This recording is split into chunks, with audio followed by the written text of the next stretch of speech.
On the 15th of March 2019, a Reddit user made a thread in the RBI subreddit, which stands for Reddit Bureau of Investigation, asking for help identifying a series of photographs they discovered on an old SD card.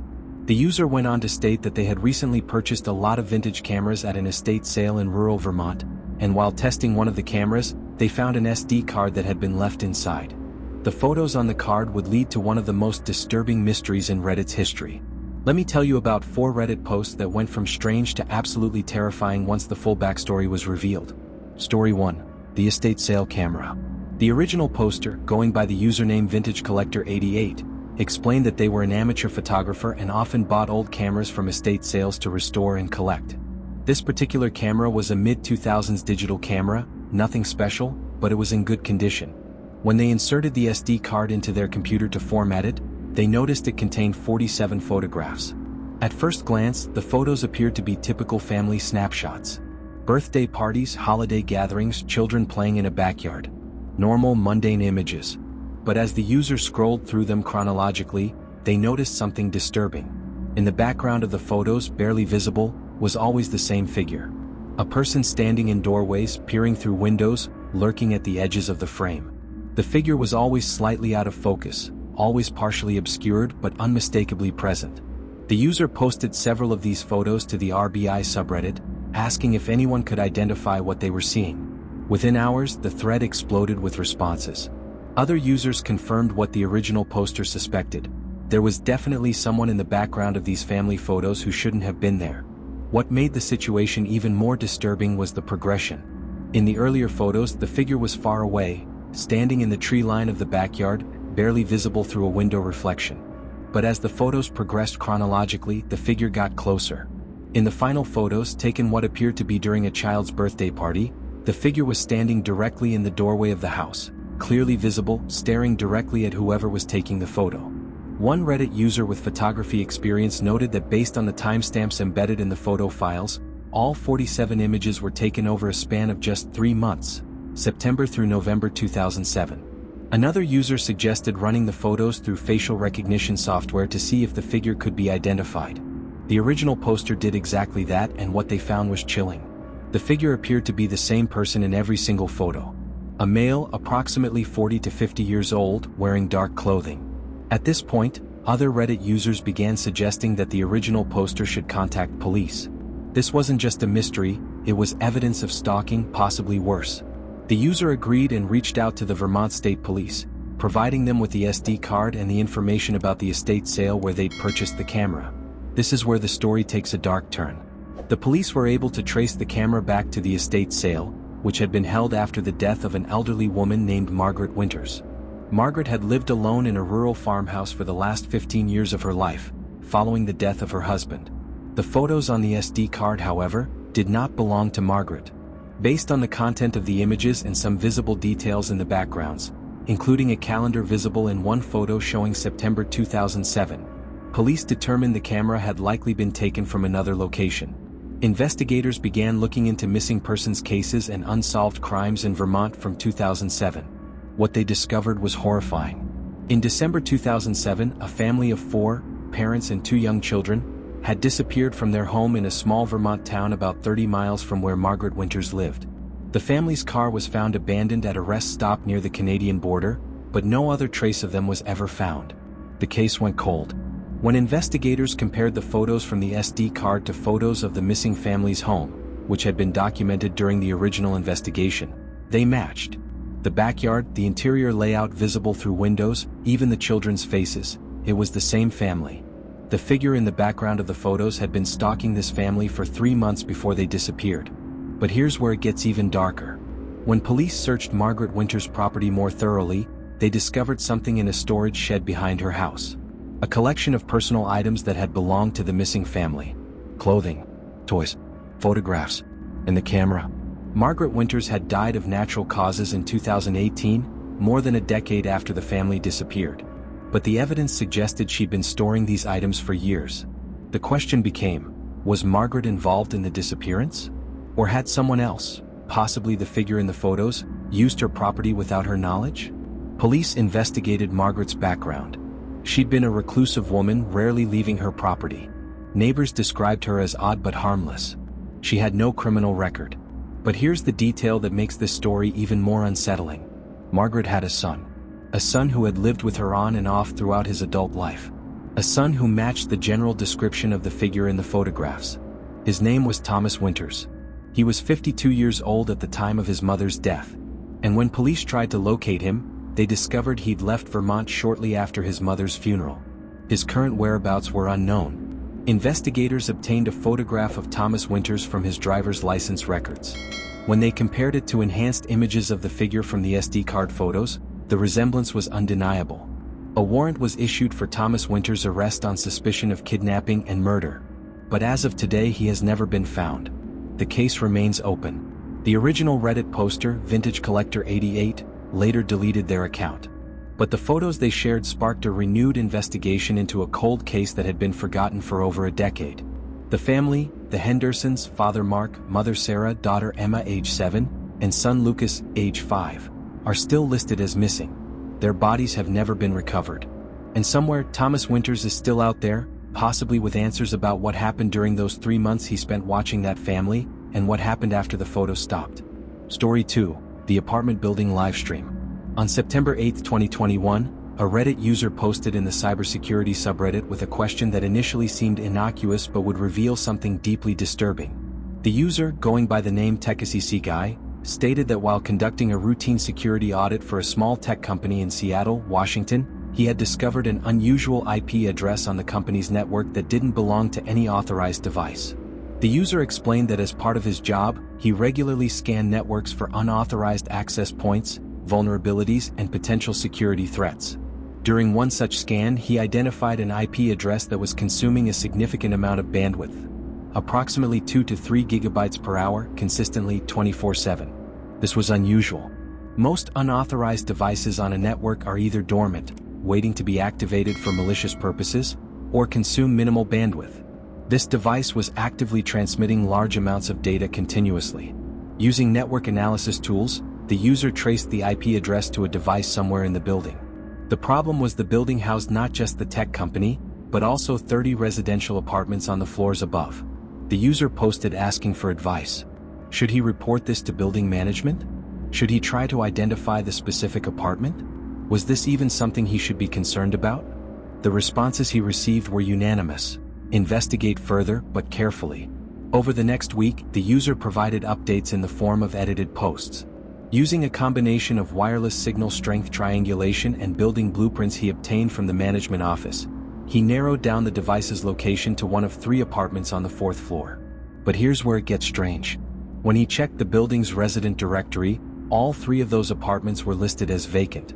They were undergoing renovation and weren't supposed to have any occupants or active internet connections.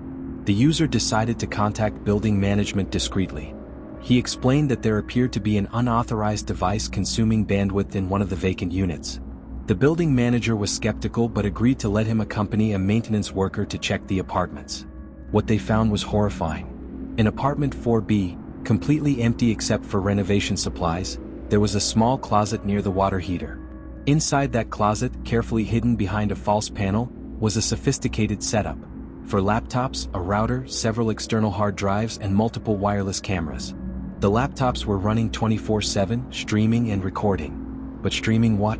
The user and the maintenance worker initially thought they'd discovered some kind of cryptocurrency mining operation, which would explain the high bandwidth usage. But when they examined one of the laptop screens, they realized it was much worse. The cameras were positioned in multiple units throughout the building. Bedrooms, bathrooms, living rooms. The live streams showed real-time footage of residents in their apartments, completely unaware they were being watched. The user immediately called 911. Police arrived within 20 minutes and seized all the equipment. The subsequent investigation revealed the full scope of what was happening. The person responsible had been a maintenance worker at the building for 3 years. His name was David Chin, age 34.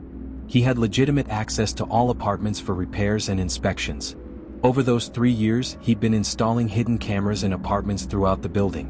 Small, wireless cameras disguised as smoke detectors, air fresheners, power outlets. Residents had no idea they were being recorded. The setup in apartment 4B was his control center. He would access the vacant apartment after hours, using his maintenance key to manage the recordings and upload content. Upload content where?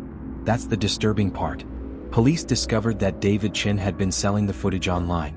Videos of people in their private moments, changing clothes, showering, sleeping, engaging in intimate activities, were being sold on the dark web. When police raided Chen's personal residence, they found years' worth of archived footage. Hundreds of hours. Dozens of victims. He was arrested and charged with multiple felonies, including voyeurism, unlawful surveillance, distribution of intimate images, and computer crimes. But here's the detail that makes this story even more unsettling. During the investigation, police discovered that Chen had a network of buyers. Regular customers who would request specific content.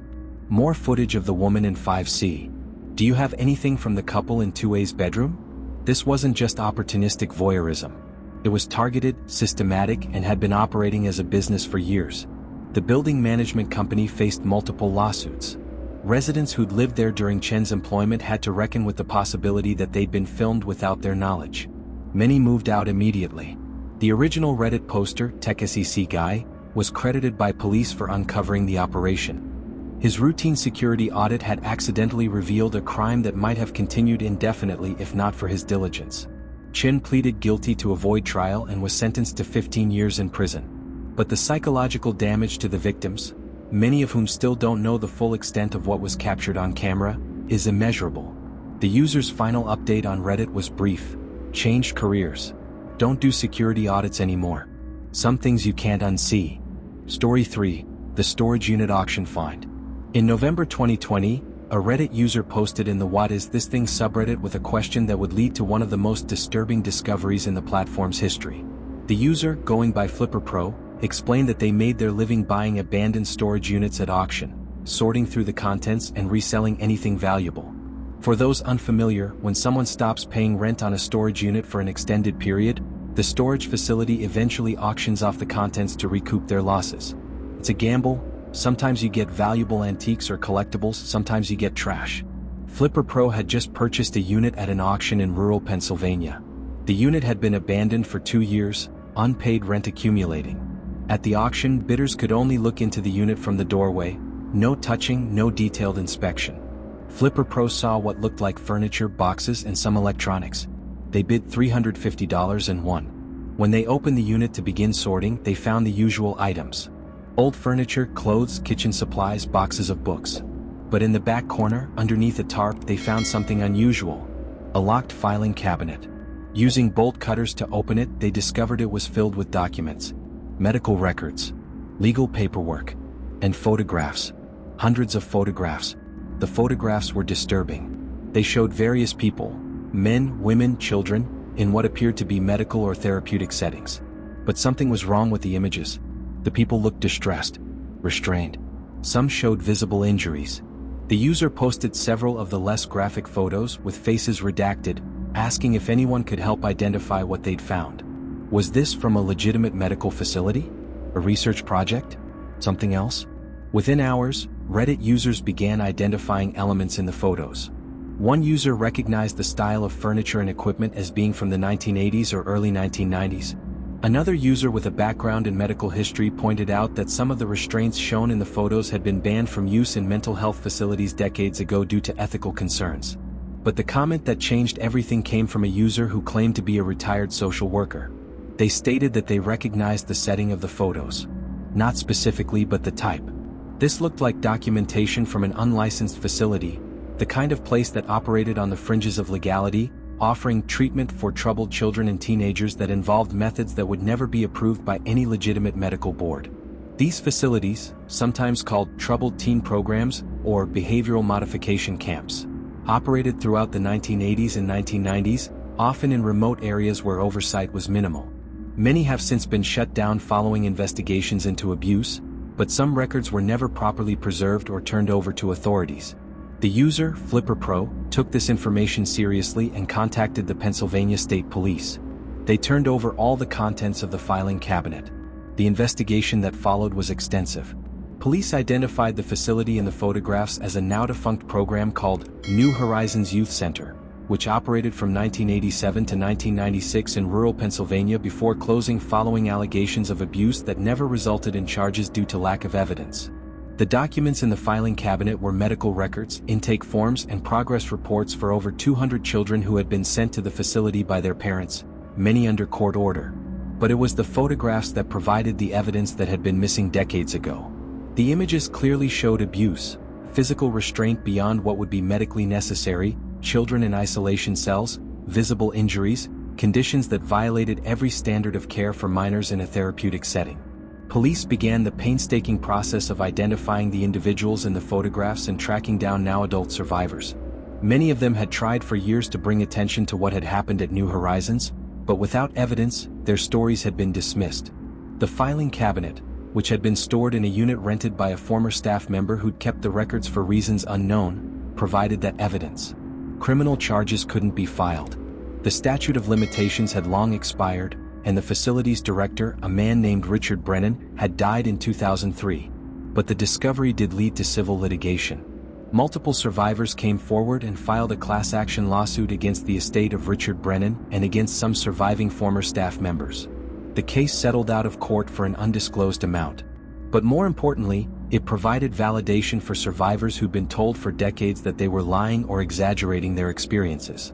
The user, Flipper Pro, posted one final update. They stated they'd stopped doing storage unit auctions. The experience had been too disturbing. They'd thought they were just buying abandoned junk, but instead they'd uncovered evidence of decades-old crimes.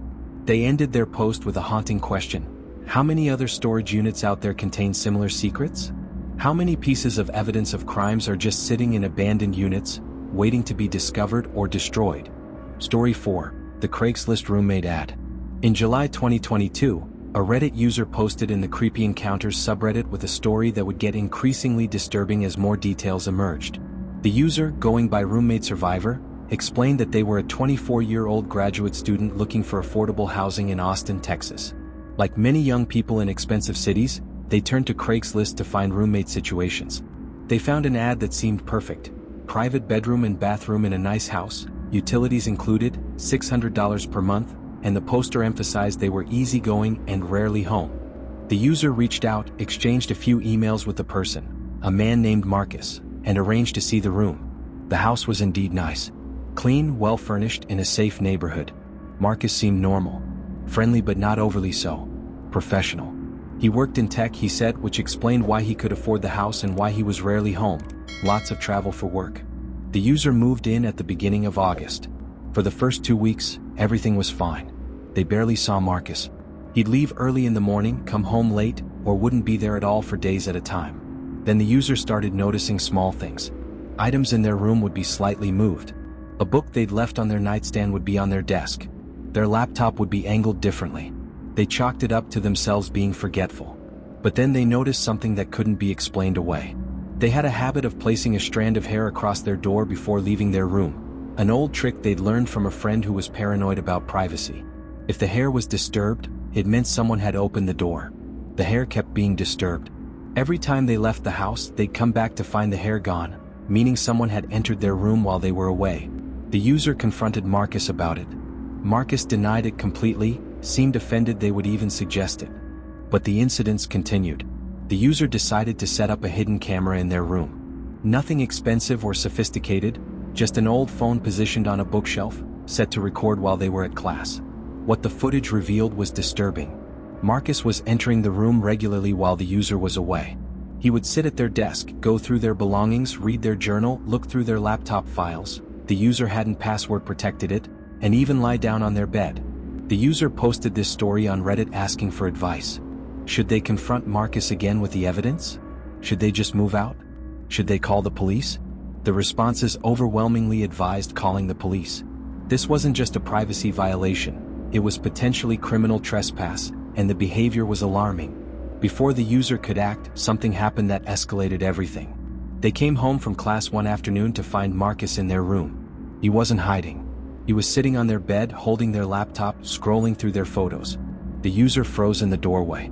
Marcus looked up, completely calm, and said, "I need to make sure you're safe. There are dangerous people out there." The user backed out of the room, ran downstairs, and left the house. They called 911 from their car. When police arrived and entered the house with the user, they found Marcus in the living room, acting confused about why police were there. He claimed he'd never entered the user's room, that the user was paranoid and possibly unstable. The user showed police the video footage on their phone. Marcus's demeanor changed immediately. He became agitated, claiming the user had violated his privacy by recording in his house. Police asked Marcus for identification to fill out a report. What they found when they ran his ID was concerning. There was a warrant for his arrest in another state, Colorado, for stalking. Marcus was arrested on the spot. The stalking charge from Colorado involved a similar situation. A woman who'd briefly dated Marcus and then ended things, after which he'd broken into her apartment multiple times, left disturbing notes, and eventually violated a restraining order. But here's where this story gets truly disturbing. When police searched the house with a warrant obtained based on the stalking charge, they found cameras, multiple cameras, hidden throughout the house, including several in the user's bedroom and bathroom. Marcus had been recording everything. Every moment the user had spent in the house, thinking they had privacy, they'd been filmed. Police found hundreds of hours of footage stored on hard drives in Marcus's bedroom. The user doing homework, sleeping, changing clothes, everything. But it wasn't just footage of the current roommate. There were recordings of previous roommates. Multiple people going back at least 3 years. Police began the process of identifying and contacting victims. Marcus was charged with multiple felonies, including unlawful surveillance, stalking, and violating the terms of his probation from the Colorado case. He'd moved to Texas without notifying his probation officer, which was a violation. The investigation revealed that Marcus had been running the same scam for years. He'd post roommate ads on Craigslist, select victims who seemed vulnerable or isolated, and then surveil them obsessively. He'd collected information about their routines, their friends, their passwords, their lives. What his endgame was, police couldn't determine. Was he planning to escalate to physical violence? Was he just a voyeur? The disturbing reality is that he might have continued indefinitely if the user hadn't thought to set up their own camera. The user's final update on Reddit was posted from a new account.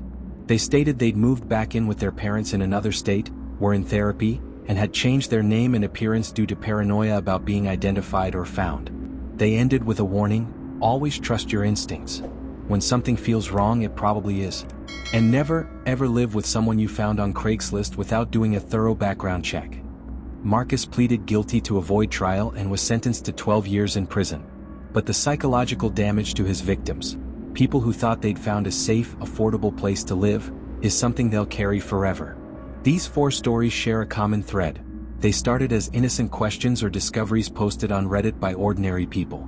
But they uncovered crimes, solved cold cases, or revealed ongoing victimization that might have continued indefinitely if not for someone paying attention to the details that seemed wrong. The internet, particularly places like Reddit, can be a force for good in this way. Crowdsourcing investigations, sharing knowledge, connecting dots that isolated individuals couldn't connect alone. But these stories also serve as a reminder: the world contains people who do terrible things. And sometimes, the evidence of those terrible things is hidden in plain sight, on an SD card, in a camera, in network traffic, in an abandoned storage unit, or in the room next door. Stay vigilant. Trust your instincts. And never stop asking questions when something doesn't seem right.